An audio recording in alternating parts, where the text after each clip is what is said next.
Some say love, it is a river that drowns the tender reed. Some say love, it is a razor that leaves your soul to bleed. Some say love, it is a hunger, an endless aching need. I say love, it is a flower, and you its only seed. It's the heart afraid of breaking that never learns to dance. It's the dream afraid of waking that never takes the chance. It's the one who won't be taken, who cannot seem to give, and the soul afraid of dying that never learns to live. When the night becomes too lonely and the road has been too long, and you think that love is only for the lucky and the strong, just remember, in the winter, far beneath the bitter snow, lies the sea that with the sun's love in the spring becomes the rose.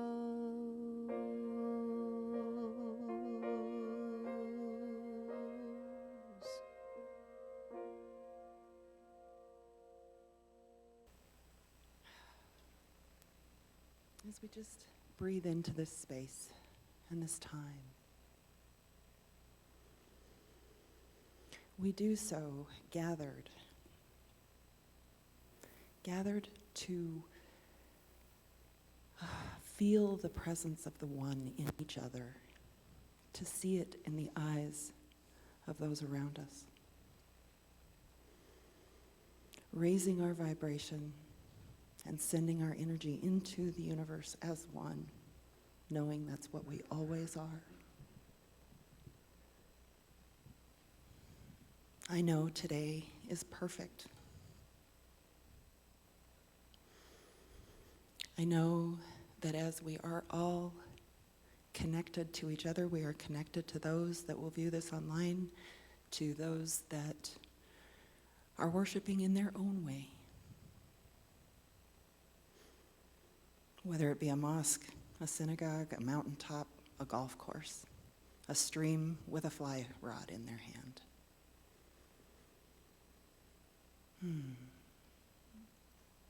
Feeling that love that emanates through all. I just give thanks for everyone and everything that touches another thing, that touches my life.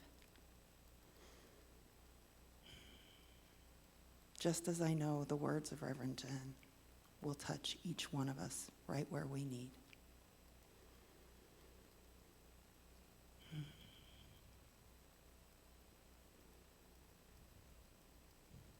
So as I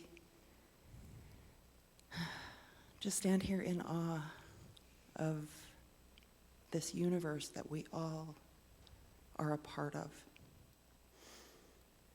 I just give thanks. Please ground this with me by saying, and so it is. Our words of inspiration today, if I can see through the fog of my glasses. Our first are from Jen Sincero. Money always comes to you through other people, but it comes from universal intelligence, as do all things. This is why focusing on the frequency of your thoughts, focusing on what you want to create more of, is key. If the plan is to get rich, you're going to want to focus on abundance as much as possible. Give as much as you can, as often as you can. Receive with gratitude and joy. Think of money as your pal. Raise your frequency and get in the flow, yo. Our second one is, Steve Martin. I love money. I love everything about it. I bought some pretty good stuff. Got me a $300 pair of socks. Got a first sink. Got an electric dog polisher. A gasoline-powered turtleneck sweater. And of course, I bought some dumb stuff too. And our last, from Dr. Ernest Holmes, an excerpt from his prosperity prayer.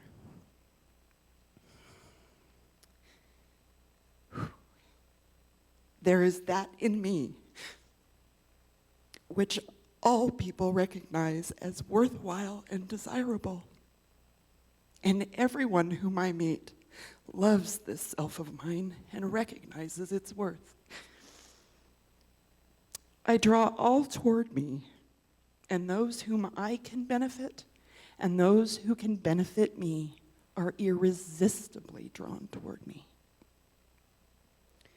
I do not strain, will, or coerce. I know.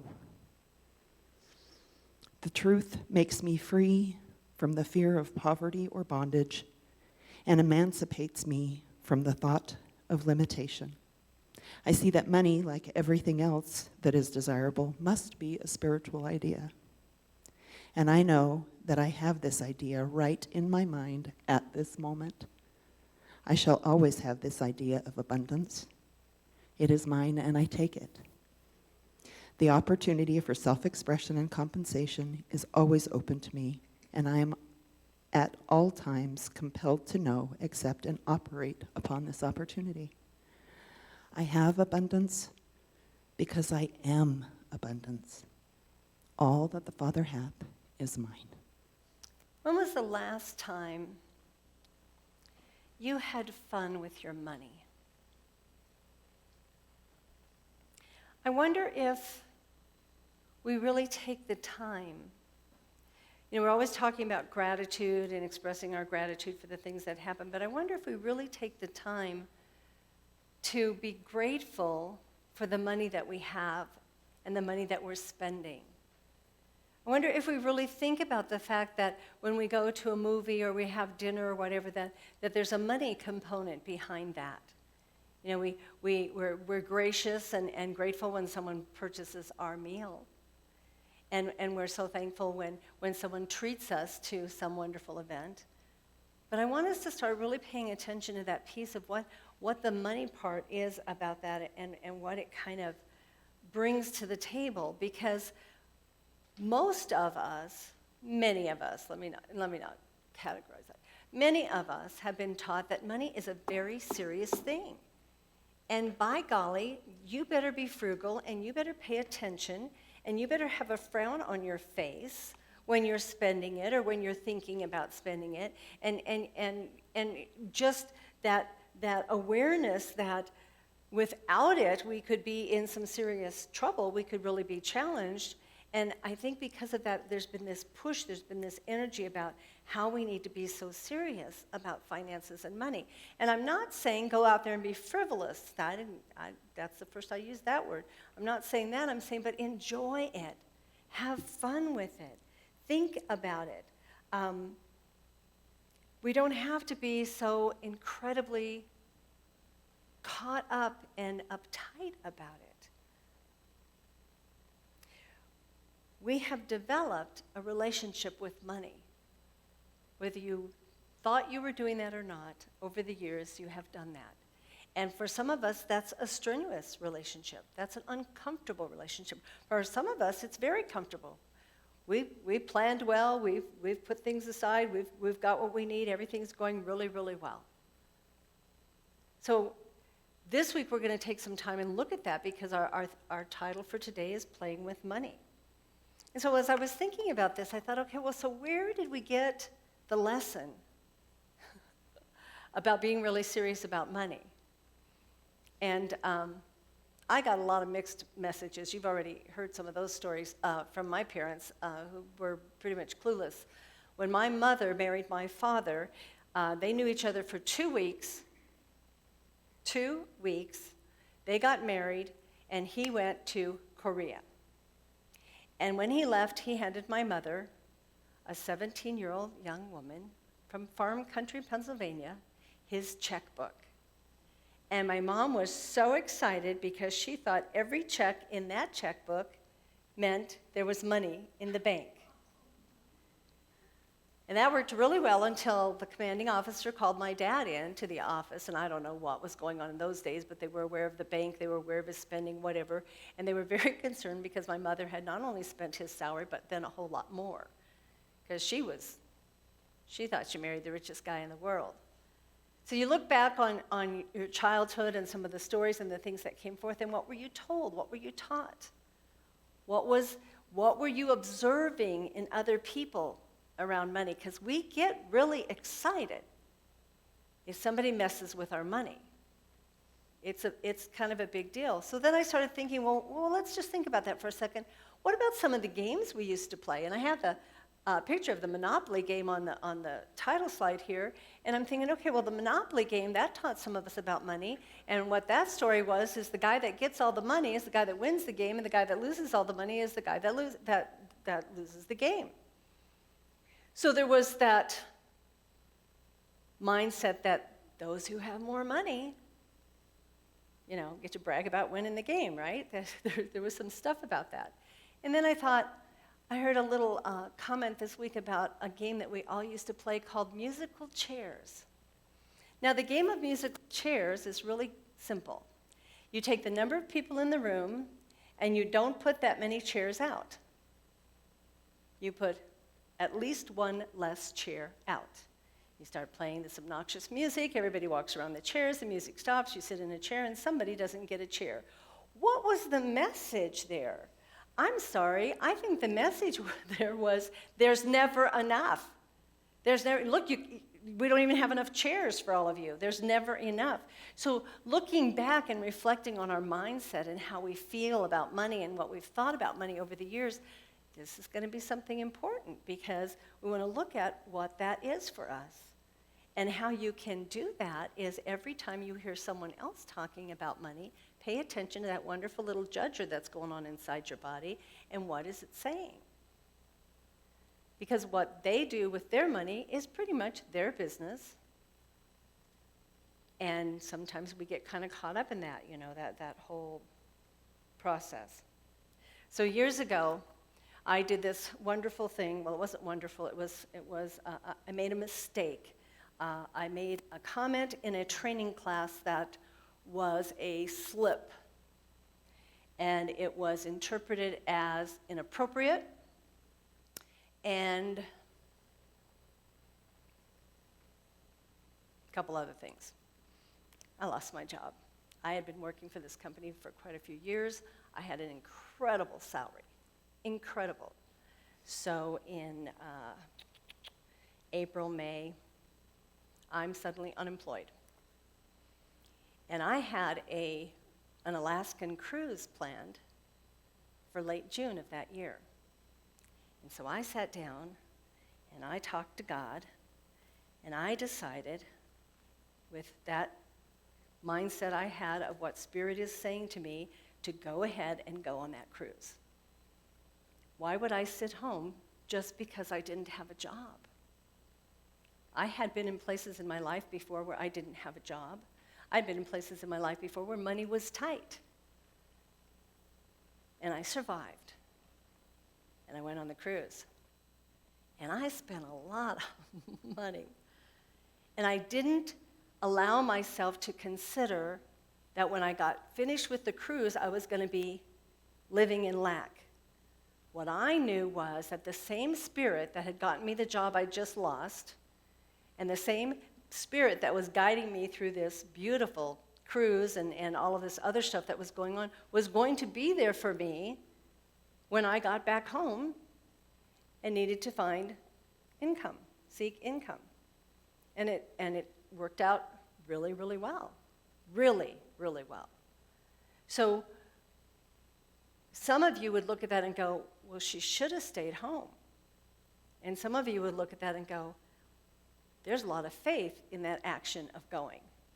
And so this is just the kind of little mindset we want to look at this week and just kind of pay attention to where we are with this whole thing with finances. Eric Butterworth, who wrote the book Spiritual Economics, tells us there is little likelihood that your life can become fully functioning with prosperity unless you have a positive and creative attitude towards money. There you go. It's our attitude about money. It's what does it mean to us? What does it feel like to us? It is an effect. It is evidence of our consciousness. You can step back and look at your life and look at what's going on and all of the wonderful stories we tell, because we have a lot of stories about why, the why and wherefore of everything. And you can look at that and you can go, that is a reflection of my consciousness, of my belief system. That's exactly what that is. And money is a symbol. It has a meaning to it about things in life. And I loved the Steve Martin quote about how much he loves money. I had a CD I used to listen to of Zig Ziglar. I don't know if any of you even know who Zig Ziglar was, but he was around 100 years ago, and he was always about making money. And he talked one time about how his wife loved money. She loved it. And he said, here's what she knew about it. It was green and warm, and it provided for her a lot of things that she wanted in her life, and the color green went with any wardrobe she had. So whatever she chose to wear, she could carry money, and she would look fine. She would look beautiful. And I always thought that was a really cute little way of looking at that. So what we want to look at is that there is wealth in our world. There is wealth in the mind and the being of God. There is wealth for all of us. There is abundance. And we want to look at that God never cuts us off. Again, it has to do with what's going on in our head. So we want to look at how money outpictures in our lives, what things are going on.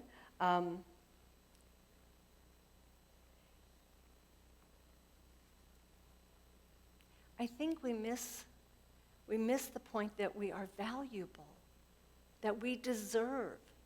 And not that we deserve to the degree that we stomp our foot and say, well, that was mine. Not that kind of mindset and attitude about deserving, but to just know, yes, bring it forth. Yes, I can handle more.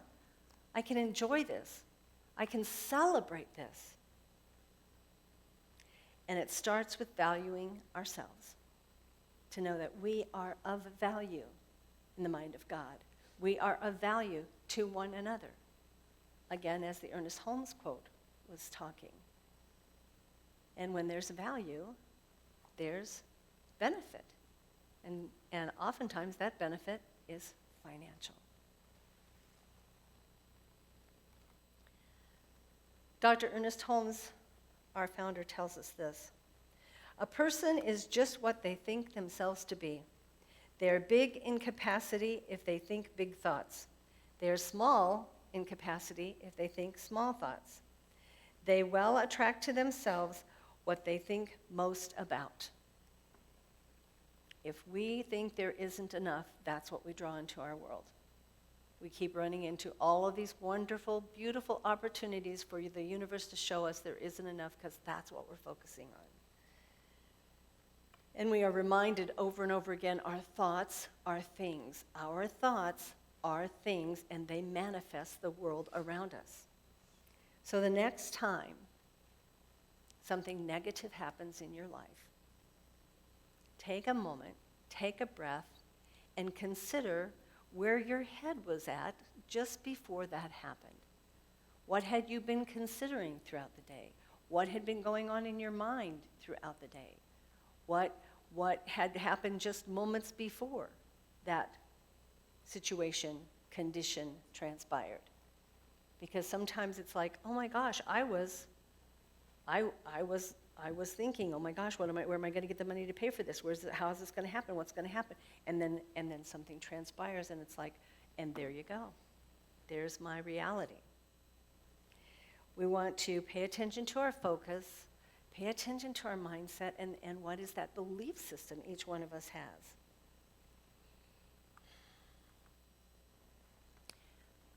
Tommy was 10 years old when his dad went to Vietnam. And it was a tough time for Tommy because he hadn't been separated from his dad before. And he knew there was a war, and he knew there was some stuff going on, and he knew it was important, and he knew his dad needed to be there, but he just couldn't quite grasp how it was all happening. And you think back, this was back in the 60s. We didn't have cell phones and social media, and so there were moments in time when Tommy would go for days and weeks without even hearing anything from his dad. And he could watch his mom, and he could see how concerned she was, and he knew that there something bad could happen. There was that kind of energy around that. And so his mother got involved with a group of women in the community, and they were going to take up donations for an orphanage and a few orphanages in Vietnam. They were going to send all this stuff over there because there were so many children that were suddenly entering into orphanages. And so as she was packing up some stuff to give, she started to think, well, maybe if I get Tommy involved, it'll help him. It'll help him kind of feel a little bit more a part of what's going on. And so she sat down and talked to him, and he was pretty excited. So he got this box, and he's in his room, and he's packing up some clothes that just don't fit him anymore. And just before he closed the box, he looked over and he saw his favorite jacket sitting on a chair. And it was like a leather bomber jacket. And he loved it. He wore it all the time. But even as he's looking at it, he's reaching over to grab it, and he's thinking he should put it in this box. And a part of him is going, well, wait a second, that's my favorite jacket. What am I doing? And a part of him is going, somebody needs this jacket. And the only thing wrong with it was it had a tiny tear in the left sleeve. And so he decided to pack it up and send it. A couple months went by, and they got a letter from his dad. What his dad said was that he really missed them so much, and there'd been so much going on, and he wasn't able to write, and they couldn't get letters out, and this was going on and that was going on. He said, but I want you to know that just a few days ago, we were in a village where there is a large orphanage. And we were doing what we always do when the kids come out running to us, and we're giving out candy and anything we can give them, and we're kind of trying to connect with them and embrace them to some degree. And he said, but there was this one little boy that reminded me so much of Tommy. He said he was about 10 years old. And he came running up to me, and he threw his arms around me to hug me. He said, and as I looked down at him, I'm thinking, he's wearing a leather bomber jacket, just like Tommy's, except this little boy's had a tear in the left sleeve. That man's world was made by a small sacrifice from his son to give more than he was being asked to give, to do more than maybe he thought he could do. And look at the result.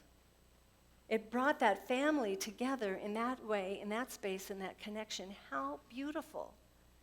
And the reason I tell this story, and there's many of them, you take with it from it what you choose, but the thing that I want us to think about is when we feel that moment, when we feel that possibility of giving more than maybe we were going to give. For example, I opened my wallet the other day to give a couple of dollars to somebody that was standing on a street corner. And in my wallet was a $10 bill. And I thought, well, why don't I just give him that? And then give that amount, do that with graciousness, do that with that open-heartedness that says, this is going to benefit more than maybe I had thought. Because outside of the story of Tommy and his dad, sometimes we don't know. We don't know what the end result is. We don't know what the outcome is going to be from our gift of giving. Evan Hodkins is with the School of Alchemy, and he has a lot of things to say about money. And this quote says, "Money touches every aspect of our life. Money is symbolic of our values and our consciousness." And he talks about that this is where we store our unconscious thoughts. Our feelings, our beliefs, our ideas, our memories are often stored in money. So if we were to do an analysis on money and what we have in our own possession, we would find exactly where our values are, where they lie. And if we follow the money in our life, we can uncover all of the places where we are wounded, unhealed, sloppy, weird, distorted, and hurt. And through that uncovering, through that awareness, we can heal. Money touches every aspect of our lives. So let's think about this for a second. Those of you who were here last week, and maybe you saw the video online, at the close of the service, I did a little mini meditation. And in that meditation, we were all standing in a river.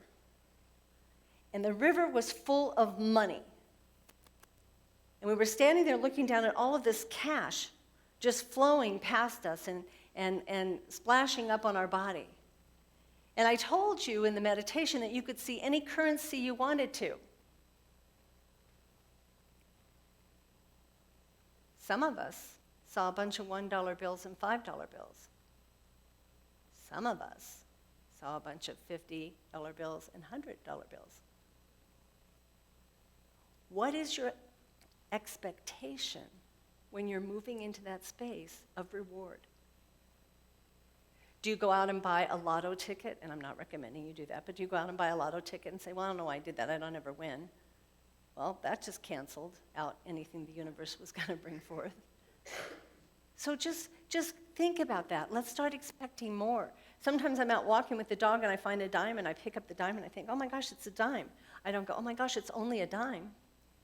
Because a couple seconds later, I could find a $5 bill. I found a whole pile of coins one time just laying by the sidewalk, and I gave it to the guys across the road because they looked like they needed a lot more than I did. But still, that expectation, and not that expectation that says if it doesn't happen, I'm going to be really ticked off and I can't deal with it, but that expectation that says, I know good is coming to me because I'm of value here. I'm important. And the divine cherishes me, loves me, each and every one of us. This is true for each of us. So what you can do is you can make money part of your spiritual discipline. And through that, looking at it from more of a spiritual context than maybe what you were taught as a kid. We were taught it was bad. We were taught it was dirty. And again, I mentioned this last week, don't put it in your mouth. That's not what I'm talking about, but look at it from a different perspective. And use this as a device or a manner or a way to bring our consciousness to that place of experiencing prosperity and more prosperity.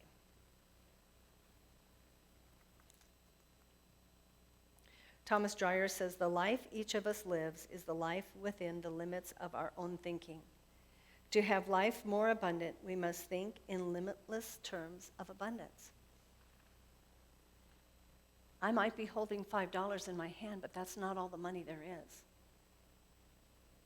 By far. So thinking about that limitless concept,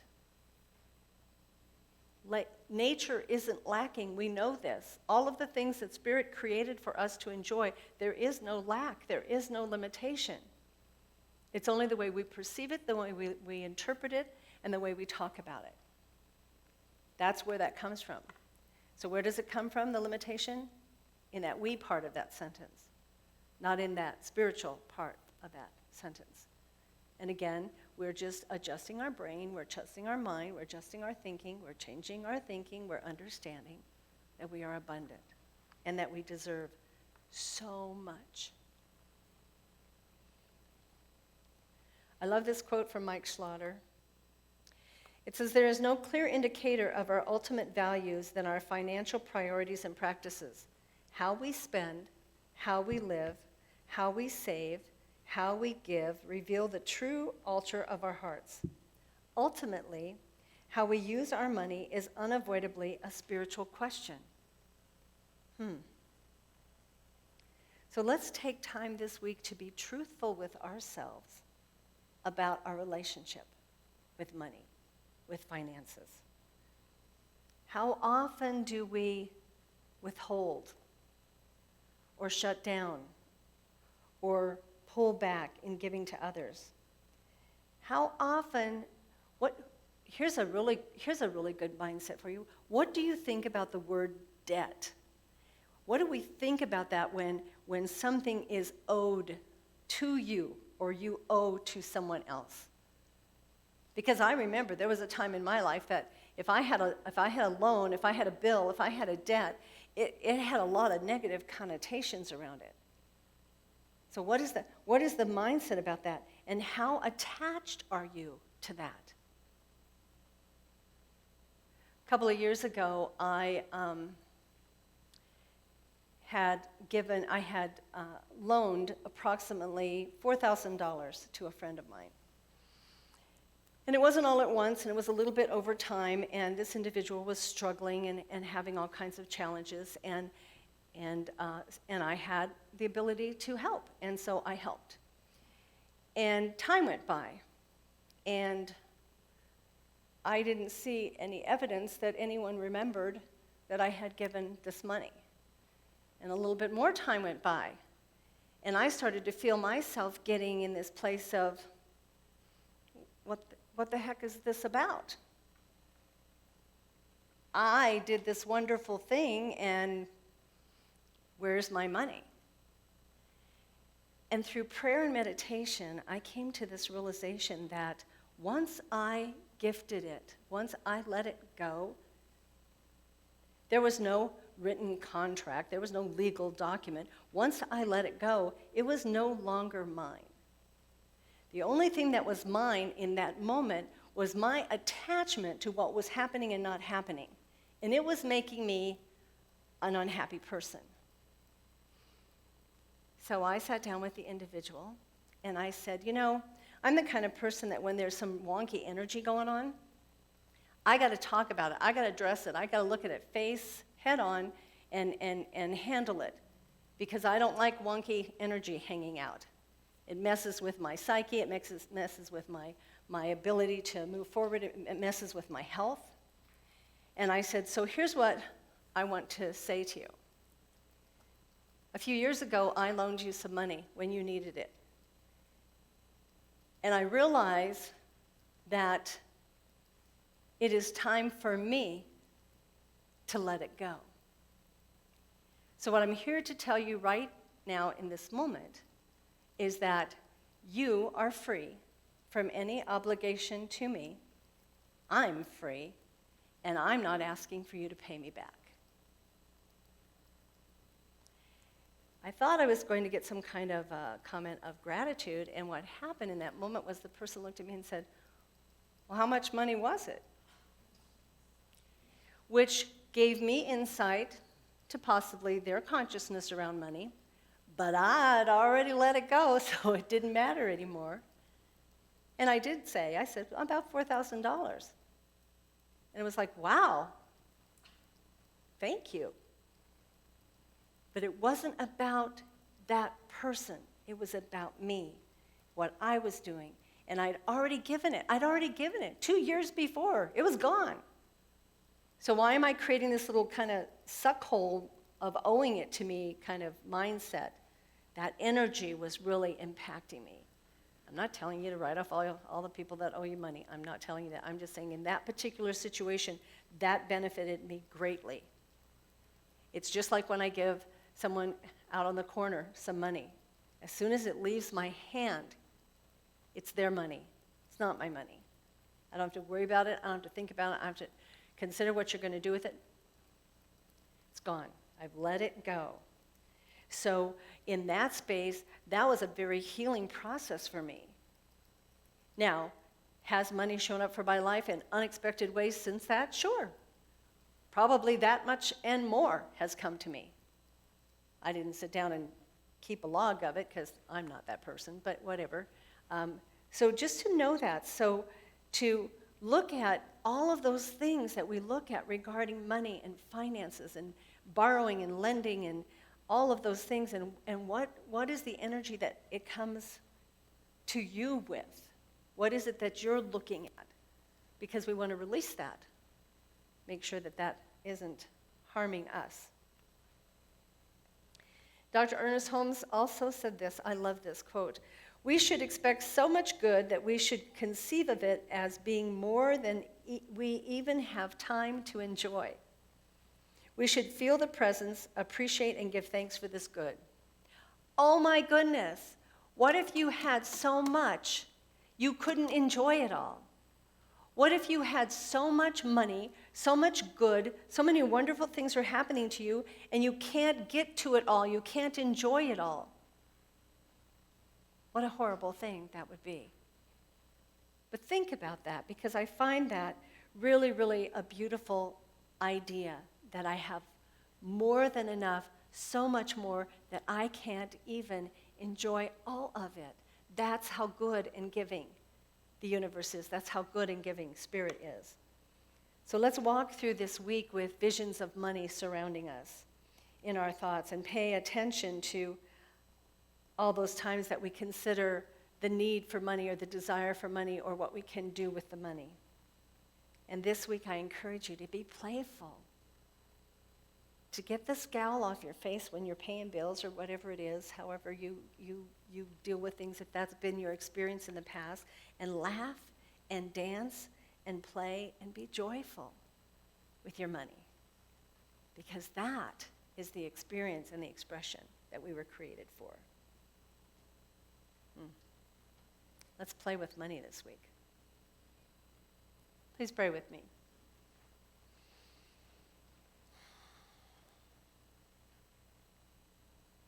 So as we just breathe into this space this time, we know, we can even feel the very energy of Spirit present here now. We know that this being, this energy surrounds us and fills us. We know it is beating in our heart. We know it is speaking through us. We know it is in our minds. We know it is in all of our activities. And we know that it is in all of our relationships, including our relationship with money. And so we know what we know right here and right now as we just ease back into this. We just allow life to surround us. We choose to recognize the value and the importance of who we are. And we know that money is circular and it moves in a fashion where it moves and flows around us, through us, and back to us again. And as we give, we receive. And how beautiful that is. How wonderful and gracious that is. And so this week we turn our attention to having enough, more than enough, and knowing that we can give freely and not get caught up in restrictive thinking or limited thinking. How beautiful, how blessed we are. And so what I know right here and right now, that all people everywhere are blessed by God. The Spirit that lives within me lives within everyone. And we all have the right and opportunity to have the same experience of life.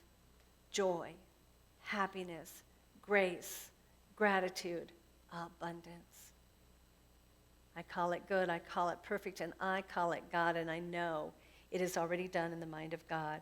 And so we simply breathe this in, And as we breathe it out, we let it go, and we say together in one voice, and so it is.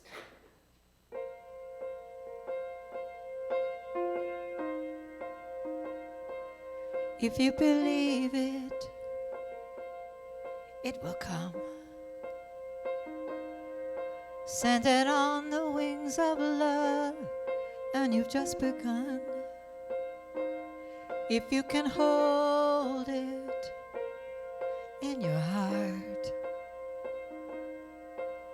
see it as already done. Now that's the start. There's nothing in this world that can't be yours abundantly. Riding on the wings of grace, and so it is, you see. If you can dream it, let it rise. Watch the miracles unfold before your very eyes. I used to worry way too much about how things ought to be, instead of being grateful for my divinity. Of all the gifts that I receive, the most precious of them's love, you see. I am the richest person in the world.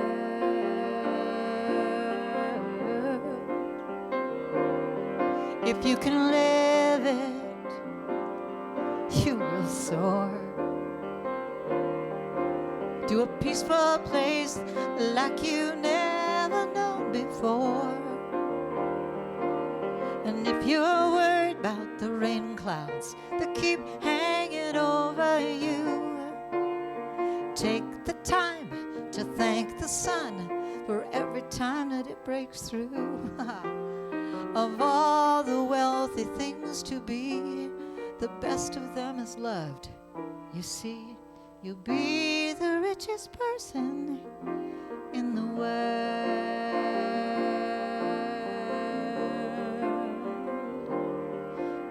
The richest person in the world.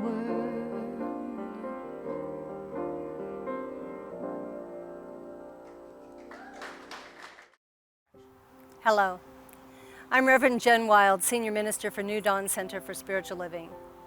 New Dawn Center is a global community, and we welcome all people, all paths, all ways of thinking, all philosophies.